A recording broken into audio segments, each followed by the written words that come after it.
En lo más hondo de algunos archivos policiales duermen varios casos de extrañas muertes jamás aclaradas. Documentación olvidada sobre personas que desde principios de siglo fallecieron tras asegurar haberse encontrado con misteriosas luces voladoras.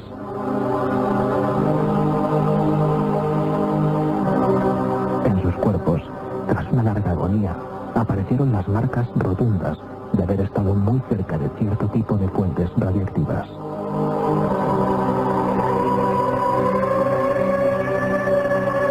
Muchos de estos sucesos ocurrieron en aldeas sin luz ni agua, en lo más profundo de Brasil.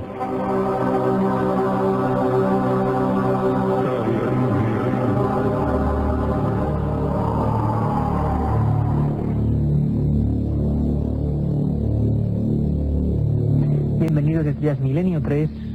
Carlos Barroso nos ponía los pelos de punta como siempre, hablando de extraños sucesos ocurridos en lo más profundo del Brasil. Vamos a aprender hoy que no fue el único lugar tocado por este tipo de fenómenos extraños, que han ocurrido en otras partes del mundo. Pero no sabemos por qué. No logramos comprender el motivo de que en esas selvas tengamos algunos de los expedientes más extraños que hoy, para toda la gente que nos sigue a través de la cadena SER, donde si no, vamos a mostrar. Esto es Milenio 3. El equipo ya lo conocéis: Katia Rocha, Carlos Barroso, Carmen Porter. Este que os habla, vuestro amigo Iker Jiménez, y a los mandos técnicos de esta nave que va rumbo al misterio, nuestra compañera Elena Sánchez. Sería difícil describir el caso tipo. Nos habéis preguntado constantemente a Milenio3, con números, siempre lo repito, @cadenaser.com, milenio3 @cadenaser.com, casos, algunos llamáis truculentos, otros ponen malignos, casos de muertes de personas en torno al fenómeno OVNI. Ya nos conocéis, nos vamos conociendo, casi un año de programa. Sabéis que somos un equipo de periodistas que no tenemos ni la verdad ni pretendemos tenerla, simplemente exponemos los datos con los mejores investigadores, los más rotundos documentos, y vosotros sacáis vuestras conclusiones. Y hoy lo vamos a hacer con un personaje de excepción, un compañero de este equipo, un viajero. Yo le llamo el último aventurero. Pablo Villarrubia Mauso, hispano-brasileño, que siempre que viene a este estudio uno ya oculto en la penumbra de las luces, viene con las botas casi llenas de barro, viene con la faldriquera llena de historias, de vivencias, y viene siempre además con un buen fajo de reportajes, de historias que luego cobrarán sentido, serán escritas, y en este caso serán contadas. Os prometo emociones fuertes.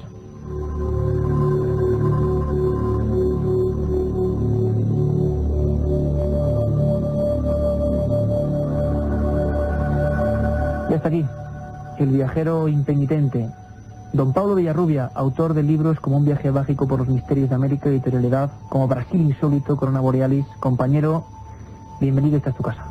Muchísimas gracias, sí, que es un gran placer, realmente. Vienes, como siempre, con un sinfín de historias. Una pregunta: ¿por qué en Brasil pasan estas cosas, Pablo? ¿Por qué a veces no llegan a otros, o no nos llega toda la documentación? Tienen que ser personas como tú, aventureros que se meten en lo más profundo de la selva, nunca mejor dicho, y descubres historias apasionantes. ¿Sigue siendo Brasil un país privilegiado para el misterio? Sin duda, y como muy bien has dicho, Brasil, al ser también un país muy grande, es un país que carece también de medios de información o de personas que estén dedicadas a recorrer ese país, a conocer, ir a fondo. Y de hecho, este último viaje que estuve en Minas Gerais y Bahía, he estado por zonas en que no había visto, o sea, no vi ningún turista francés, alemán, como suele ser habitual en cualquier parte del mundo. Pues ahí no había absolutamente nadie, a no ser la misma gente nativa, o incluso territorios totalmente despoblados. Entonces eso hace también de Brasil un país muy, muy interesante y donde está todo por descubrir. Pablo, que ya lo notáis, porque yo siempre digo que la radio sí que es capaz de transmitir imágenes, sentimientos, ilusiones y sensaciones. Pablo es un apasionado de su oficio, un reportero, un contador, un divulgador. Es un hombre que vive su profesión al límite, que a veces está a punto, muchas más de la que su familia quisiera, imagino, de dejarse la vida en esos caminos, por informar, por traeros a vosotros los mejores datos. Y yo os aseguro que no os vais a arrepentir de conocer sus últimas aventuras. La otra realidad. Milenio 3, en la cadena SER. Antes de entrar en materia con un caso que podemos decir que está en ese Olimpo de los grandes enigmas, y que los buscadores de misterios tenemos ahí como una historia abrupta, nunca bien investigada. Ahora Pablo lo ha hecho por fin.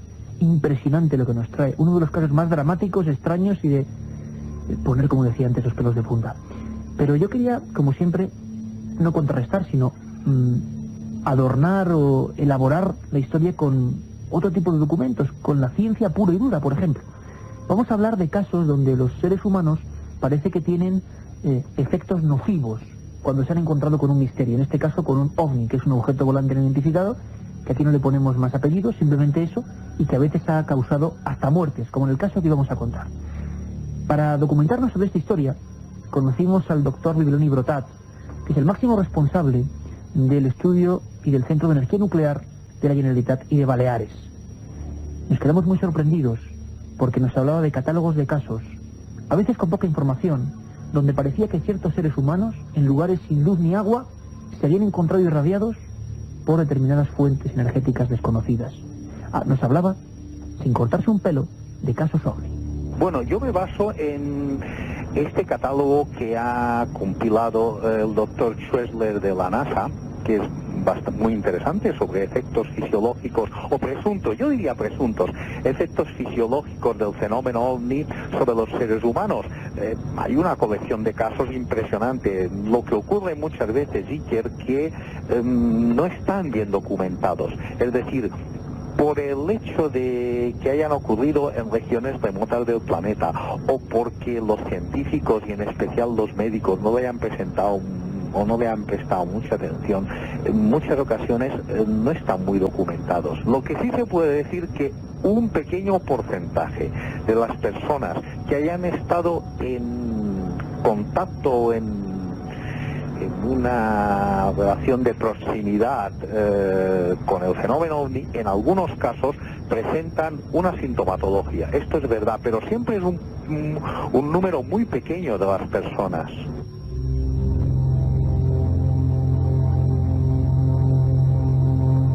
Lo decía el doctor, experto y director del Centro de Energía Nuclear, Bibiloni Brotat. Y nos va a servir de introducción para hablar quizás de uno de los primeros mártires del misterio, una persona que dejó de existir.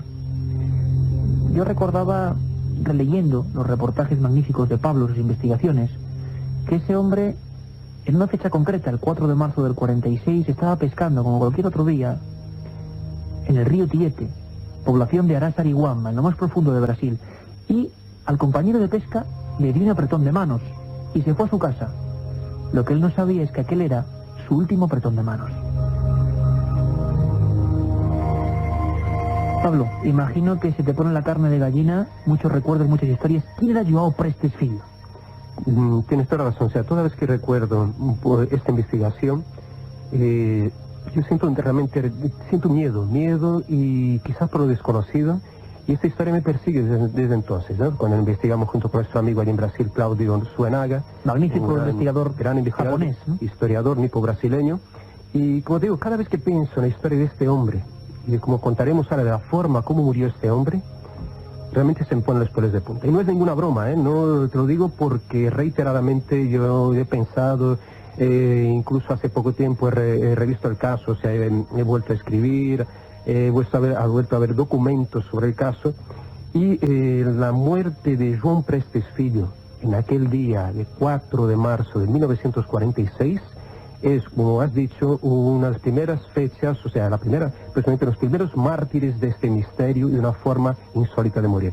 Este hombre regresaba a su casa después, tras haber pescado en el río Tieté, y iba tranquilamente, era un día de carnaval, su esposa se había ido al pueblo de Araçariguama. Una cosita antes, Pablo, que luego la gente va a interesar. ¿Cómo es Araçariguama? Para hacernos una idea del teatro donde ocurre todo esto. Además, he recuperado un trabajo de un antropólogo norteamericano, fíjate que yo no sabía, que había estado en los años 50 en Araçariguama para realizar un estudio de cómo vivían las personas en aquella época. Y fíjate que era un pueblo tan atrasado que realmente no tenían luz en aquella época, el agua tenían que traerla directamente del río cargando cubos de agua, y era un lugar totalmente aislado, a pesar de estar muy cerca de São Paulo, a 47 kilómetros de la capital, que en aquella época tendría posiblemente 1 millón, 2 millones de habitantes, y no los 16, 18 millones que tiene hoy en día. Pero era un pueblo, digamos, del Brasil profundo, a pesar de esta, como digo, esta proximidad con São Paulo. Hasta hoy, ahora cuando volvimos allá a Araçariguama, cuando estuvimos en Araçariguama, vimos que a pesar de la distancia la gente sigue hablando el dialecto local, que es el caipira, o sea, la forma, digamos, de la gente hablar del campo, del campesino típico de allí. La gente te habla todavía de leyendas, te habla de las apariciones de extrañas criaturas, incluso de hombres lobos, o lobisomem, como lo dicen en portugués, y también te hablan de las famosas Mães do Ouro o el lagarto volador. Fíjate qué interesante, son bolas, esferas voladoras, o entonces elementos brillantes, alargados, que se desplazan en los cielos. Como en tantas culturas y lugares, y iremos viendo en Milenio 3, de todas las partes del mundo. Sí, un lugar eminentemente agrícola, Pablo, y João Prestes, la edad era cercana a los 40 años, ¿no? Él tenía, al principio los informes iniciales eran de 39 años, pero conseguimos averiguar en su acta de defunción que tenía 44 años. Otro de los documentos, para que conozcáis un poco, Pablo Villarrubia Mauso comparte plenamente, creo que ya lo estáis viendo, ya estuvo en un programa con nosotros, con las mutilaciones de ganado, el espíritu de Milenio 3, de documentación al máximo y demostrar todas las fuentes, y llegaste hasta ese terrible documento. Él era un agricultor, una persona normal, era un campesino, que vuelve de agricultor, pesca. Volvió de pesca, se entra en su casa. Ahí hay varias versiones, pero he podido averiguar. Voy a hablar ahora usando, digamos, la voz de una persona que le rinde homenaje aquí en este programa, que ya falleció de una forma, que de ninguna forma morir simpática, pero este hombre con 95 años, Virgílio Ferreira Alves, fue, digamos, el testigo clave para que nos contara la verdadera historia de la muerte de João Prestes Filho. Virgílio, cuando lo conocí, tenía 92 años. Este hombre lo encontramos de forma casual, todavía era una fortaleza física. Él estaba trabajando, cortando con un machete caña, estaba cortando maíz. Y este hombre iba a ser la persona muy importante porque él había conocido personalmente y era amigo y primo de João Prestes Filho. Del mítico João Prestes Filho, que toda España ahora mismo se está preguntando a cientos de miles de personas qué es lo que le pasó, cómo murió, por qué Pablo ha seguido durante años su pista. Vais a descubrirlo en un momento. La otra realidad. Fenómenos extraños. Misterios sin resolver. Milenio 3. En la SER. João Prestes Filho, esta persona, como decíamos, mártir del misterio, que acaba un día de pesca, tranquilamente, normal, sin sobresaltos, se dirige a su casa. Ahí ya las informaciones, este caso ha sido publicado hasta la saciedad, como ejemplo de la muchos energía negativa que hay por ahí, para algunos casi demoníaco, otros un fenómeno físico inexplicable. A partir de aquí las teorías cambian y Pablo descubre o se acerca mucho a la verdad. ¿Qué le pasa a este hombre cuando llega a esa choza que es su casa aquel día de marzo? Y eso contado, como digo, por Virgílio Ferreira Alves, que fue la persona que habló con João Prestes Filho cuando estaba todavía moribundo, cuando estaba en su cama, en su lecho de muerte. Virgílio cuenta que João Prestes entra en su casa, después de haber pescado, va a preparar una comida, o sea, va a preparar el pescado, pone el fuego en la lumbre, tal, se va a duchar, y al salir, este hombre entonces se topa con algo que Virgílio me dice, o sea, a partir de la declaración de Prestes, que era como una luz amarilla, como un rayo o una luz amarilla. Que entra a la casa, dentro de la casa. Dentro de la casa esto ocurre. Que esto no se sabía, estaba ahí. Algo, un destello, un rayo, él emplea el término en portugués como un rayo de luz, ¿no? En portugués, y a partir de ese momento siente que el cuerpo le arde, siente que le quema todo el cuerpo. Entonces se mira en el espejo y percibe que tiene algunas manchas, que está quemado, que este hombre siente que realmente todo el cuerpo le arde, y incluso mal puede mover sus manos, ¿no? Sale, o sea, hay un proceso de parálisis. Se siente, claro, en aquel momento es como iluminado, ¿no? por ese rayo, por esa cosa que en ese momento entra en su casa, ¿no? Y le quema. Y él, incluso con los dientes, él corre el pestillo de la puerta para poder salir de casa, y entonces sí se lanza, se echa a correr más de 2 kilómetros hasta el centro del pueblo, porque él no vivía exactamente en el pueblo de Araçariguama, que en aquella época era poco más que una aldea, ¿no? En 1946. Un hombre, Pablo, misteriosamente quemado, y rodeado por una extraña luz, en un lugar donde no había ni luz, ni agua, y casi nadie que le hiciera falta, un lugar casi deshabitado y sombrío como era Arasarihuama. ¿Queréis saber más historias de João Prestes? ¿Queréis saber lo que le pasó de verdad? ¿A qué han llegado las investigaciones? Lo vemos en un minuto. Si quieres viajar a lo desconocido, no dejes de leer El Archivo del Misterio de Iker Jiménez, los libros del tercer milenio. Colección El Archivo del Misterio de Iker Jiménez, publicado por Editorial Edad. Próximos títulos ya a la venta: La Sábana Santa de Carmen Porter, Casas Encantadas de Francisco Contreras, El Secreto de la Gran Pirámide de Manuel Delgado y Vampiros de Miguel Gómez Aracil. La otra realidad. Milenio 3. En la cadena SER.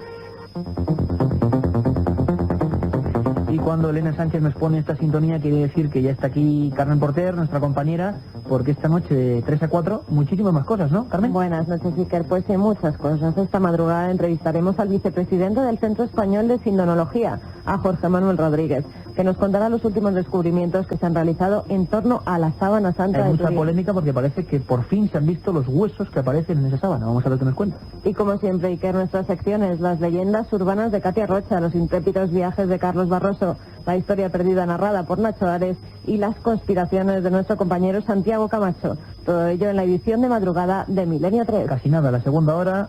Sabemos que nos acompañáis, que sois fieles y os lo agradecemos. De 3 a 4. Ahora volvemos con João Prestes y Pablo Villarrubia. Pablo, seguimos en esta historia que parece digna de CSI. Tenemos una persona con una extraña coloración en su cuerpo, con parálisis en las manos, que acaba de ver una radiación, algo que se le mete, una esfera, una luz, y este hombre completamente aterrorizado sale corriendo. Imaginemos la escena, por favor, buscando ayuda, imagino, ¿no, Pablo? Sí, descalzo. Además, este hombre jamás usaba calzados, o sea, en un lugar, digamos, como era un campesino en aquella época. Bueno, hasta hoy mucha gente no lleva calzados ahí por Brasil porque trabaja en el campo. Pues este hombre, desesperado, estaba realmente, y eso se lo dice a Virgilio Ferreira Alves, o sea, ese testigo de lujo, ¿no? Pues este hombre se echa a correr, llega a Arasarihuama, al pueblito, a la aldea esta, y al lado de la iglesia, que yo pude ver, fotografiar, está allí, la iglesia, una iglesita, ¿no? Él entra en la casa de su hermana, ¿no? Y ahí entonces le cuenta rápidamente lo que ocurre, se echa en la cama y empieza a temblar, empieza a tener sudores, empieza a notar, entonces empiezan a percibir que su cuerpo está como totalmente, casi prácticamente quemado, algunas partes no el pelo, y tampoco las partes del cuerpo que estaban recubiertas por ropa. En este caso solo llevaba una especie de bermudas, ¿no? Y nada más, ¿sabes? Algunas bermudas, y el cuerpo presentaba un color como si estuviera asado, como si estuviera tostado. Eran las palabras textuales de Virgilio Ferreira, ¿no? Esto me decía, no, Pablo, estaba realmente como la carne de fíjate, me dice la carne de un cerdo, ¿no? Tostada, ¿no? Quemada. Y este hombre entonces empieza a balbucear, João Prestes Filho empieza a sentir realmente los efectos de aquellas graves quemaduras de primero y segundo grado, después, como indica la acta de defunción que pudimos ver, ¿no? Allí en Arasarihuama, y cuenta entonces la historia a Virgilio que había visto algo. Pero no solo esto, que algunos meses antes de este incidente, había ocurrido otra cosa extraña y que ningún libro, ninguna enciclopedia cuenta a este respecto. João Prestes había sido víctima de otro ataque muy parecido a este. No lo sabía nadie, Pablo. Esto no lo sabía nadie, lo descubrimos a partir de este testigo, de Virgilio. Nos cuenta que João Prestes llevaba mulas a través de los cerros, de las montañas, de la selva que separa São Paulo de Río de Janeiro. Llevaba entonces 20, 30 mulas para otra comunidad, para otra aldea, cuando de pronto, al final de la tarde, ve una especie de bola de luz que se le acerca, le empieza a rodear, le da varias vueltas y casi le derrumba de su montería, de su mula, ¿no? Donde estaba él sentado, ¿no? João Prestes, realmente se asusta con aquello, ¿no? Pero él sabía que aquello era el Boitatá. El Boitatá. El mítico Boitatá, de que hablaban ya las crónicas de los españoles y portugueses que estuvieran allí, entre ellos el padre Anchieta, el célebre padre Anchieta, el canario, el gran cura canario que estuvo en Brasil colonizando, también, enseñando a los indígenas los idiomas, incluso indígenas, en Ñengatú. El padre Anchieta es testigo de las apariciones también de una extraña esfera luminosa que atacaba y mataba a los indígenas. Eso estamos hablando de 1500 y algo.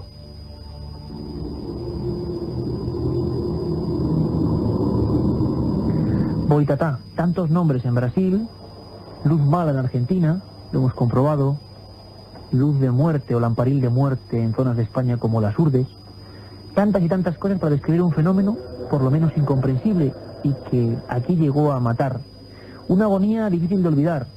La literatura de estos temas, los documentos referidos a este caso nos hablan de un parte médico, de varios testigos, de ese hombre en su lecho de muerte, balbuceando la luz, y un tal Arazi Gomide, de la prefectura de São Roque, que habla con términos tan crudos como este.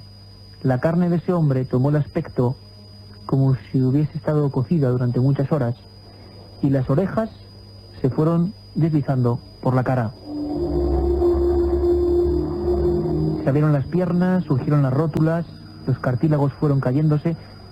Pablo, no sabemos si hasta cierto punto pudo ser así o no. La muerte tuvo que ser una agonía dolorosísima, pero se llegó a publicar y en los partes, el parte al final pone muerte por quemaduras generalizadas o muerte desconocida. ¿Qué es lo que pone? Habla por un ataque cardíaco y por quemaduras de primer y segundo grado. Ese es el parte.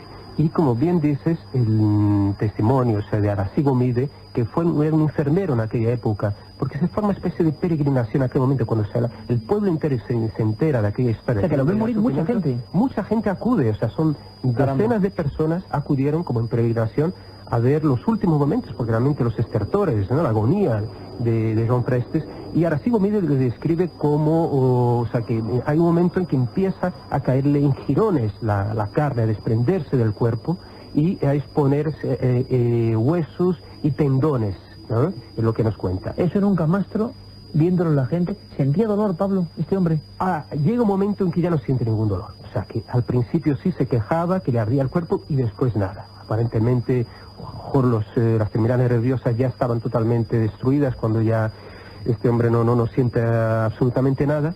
Y la otra versión de Virgilio, incluso del sobrino de Joan Prestes, al que pude entrevistar, pero que no vio al tío porque no le dejaron, tenía 9 años, y era algo muy traumatizante, muy duro para que lo viera, los padres se lo impidieron, me decían que efectivamente la carne no le había caído, o sea, que no se había desprendido la carne del cuerpo.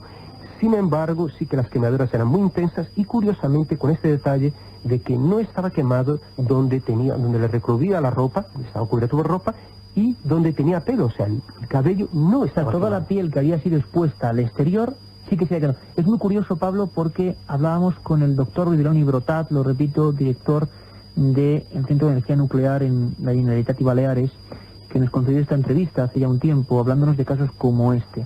Y los comparaba con historias tremendas. Nos decía que esos síntomas, está contando Pablo, un hombre del año 46 en Arazarihuama, se correspondían con cibers, que no es un término internauta, sino la medida de algunos grados de radiación. El mundo nuclear es muy oscuro, un día hablaremos de él, y Vidiloni nos lo comentaba así, esas dosis letales que hacen falta, y cómo el cuerpo humano, la verdad es que toma un sentido, un aspecto idéntico, misterio, al que le ocurrió a este pescador, al que estamos casi rescatando de un olvido. Escuchamos en el caso de las radiaciones ionizantes, pues a partir de ciertas dosis, pues como usted sabe, pues puede morirse usted. Es decir, que yo veo, por ejemplo, en el caso de Chernóbil, yo tengo que, me parece que fueron del orden de 250 personas que fueron internadas en un hospital determinado, de unos 21 que habían recibido entre 4 y 6 CIVES, pues murieron todos. De otros 21 que habían recibido entre 2 y 4 CIVES, me parece que murieron 7 y los otros, al menos a medio plazo, se salvaron. Y entre 2 y 4 CIVES murió 1 y menos de 2 CIVES no murió ninguno. Es decir, que la radiación siempre tiene las dosis de vida, los efectos tienen una naturaleza estadística, es decir, evidentemente si usted recibe 10 CIVES se morirá. Tremendo. Pablo, apenas tenemos tiempo. Este hombre acaba falleciendo con esos síntomas propios de la energía nuclear o atómica, donde no había ni luz. ¿Qué fue de él? ¿Qué fue su... Bueno, ¿Fue llevado al hospital? Una lenta agonía de casi 9 horas. Intentan llevarle al hospital de Santana do Parnaíba, un pueblo cercano, que es el único que tenía hospital en aquel momento, ¿no? Pues, cercano, y ese hombre acaba falleciendo allí. Parece que hubo un intento de estudiar la muerte, o sea, la policía técnica en aquella época intenta estudiar la muerte, se abre una investigación, pero no hemos descubierto esos documentos. Sí que existieron, sí que se hizo algo, porque además el hermano de João Prestes era o comisario o subcomisario de policía en aquella época, y buscó todos los medios, incluso científicos de aquel momento, en São Paulo, una ciudad bastante avanzada entonces, ¿no?, para descubrir algo. Y esos documentos jamás aparecieron, no sabemos qué pasó realmente con João Prestes. Tenemos una noticia, eso sí, fresca de este momento, que de este último viaje, de que en los años 70 estuvo un grupo de franceses y exhumaron el cuerpo de João Prestes. Y no se sabe a dónde puede estar en este momento el cuerpo de João Prestes. Pablo, seguiremos la historia porque es digna de novela. Esos reportajes que traes de Brasil, caminando miles de kilómetros, yendo al lugar del misterio. Ya saben su nombre, Pablo Villarrubia Mauso. Una de sus obras, Brasil Insólito o Viaje por los Misterios de América, editorial Edad. Recomendables. Lo ha demostrado. Pablo, ilusión, tenacidad, ganas de divulgar, y de verdad que las próximas historias que las contaremos sean tan apasionantes como estas. Un abrazo fuerte. Muchas gracias, Iker, y además seguimos la misma línea, o sea que podemos compartir estas aventuras y estas emociones también. Lo haremos. Todos los demás nos escuchamos. Historias apasionantes de 3 a 4. Un abrazo, Milenio 3. Un viaje en busca del misterio. Milenio 3, en la SER.